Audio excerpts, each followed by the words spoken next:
그 나라가 어떤 레벨의 나라인가, 혹은 그 나라가 어떤 형식으로 움직이는가 하는 것을 알려면은 그 나라 사람들이 어떤 생각을 하고 있는가, 생각을 어떻게 하고 있는가 하는 것을 보면 알 수 있겠죠.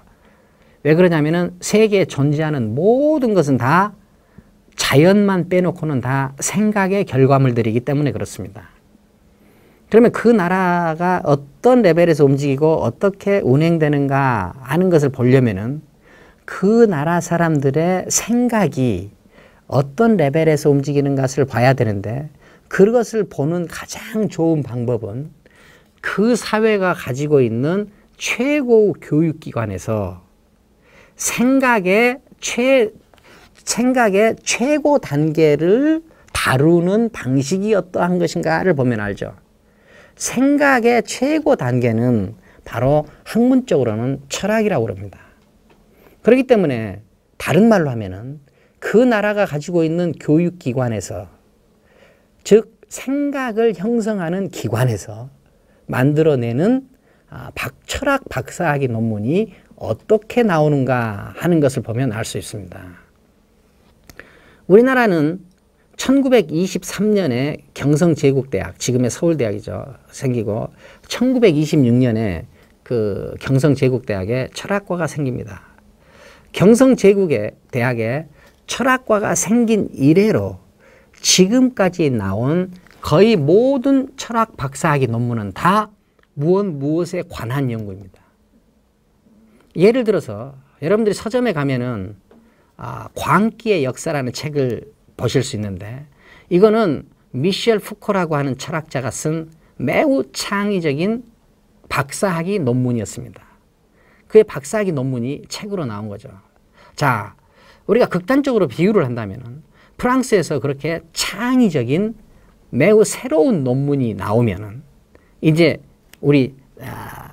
우리나라에서는 박사학위 논문이 어떻게 나오냐. 자, 미셸 푸코의 근대성 비판에 관한 연구, 혹은 미셸 푸코의 능동적 주체에 관한 연구라는 논문이 나오는 거죠. 이걸 우리는 흔히 훈고학이라고 그럽니다. 이해와 수용에 급급하는 거죠. 그런데 뭐 대부분의 선진국에서는 다 철학 박사학위 논문이 창의적인 논문들도 함께 나옵니다. 물론 선진국에 우리가 하고 있는 방식처럼 훈고학적인 논문, 다른 것을 이해하고 분석하는 데 집중하는 논문이 나오지 않는 것은 아닙니다. 그런 논문들도 수없이 나옵니다. 그리고 대부분을 차지할 수도 있습니다. 하지만 선진국의 논문들은 다 창의적인 논문들과 이런 훈고적인 논문이 함께 공존한다는 것이죠. 그런데 우리나라에서는 철학 박사학위 논문이 대부분 훈고학적 논문으로 이루어지고 있다는 뜻입니다.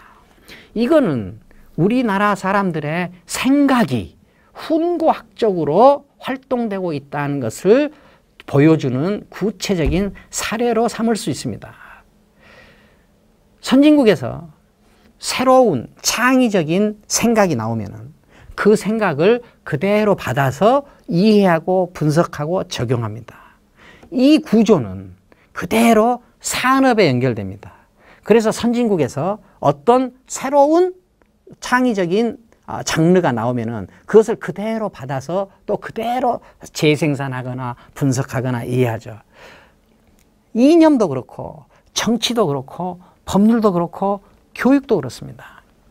그 나라의 생각이 형성되는 틀이 어떤 것인가, 그 다음에 그 틀을 드러내는 방식이 어떤 것인가가 그 사회가 어떤 형식으로 운영되는 것인가를 알 수 있는 것입니다. 자, 그렇다면은 우리는 이제 무엇을 해야 되는가? 이 훈고적 이 분위기, 이 생각을 훈고적으로만 하고 있는 이 습관을 어떻게 극복해서 새로운 창의적인 활동을 할 수 있는 생각의 능력을 갖는가 하는 것이 매우 중요합니다. 자, 이런 창의적인 생각의 능력을 갖기 위해서는 대답하는 기능으로는 부족하고 질문하는 인격으로만 가능합니다. 그렇다면 질문하는 인격은 어떻게 형성되는가? 질문하는 인격은 내가 지식과 이론이 지나가는 통로로 존재하지 않고 내가 나의 관심, 나의 호기심, 나의 욕망의 발주처로 존재할 때, 다른 말로 하면은 내가 나 자신으로 존재할 때, 또 다른 말로 하면은 내가 독립적 주체로 존재할 때 비로소 가능해집니다. 이것도 결국은 독립적 주체 문제로 귀결되는 것 같습니다.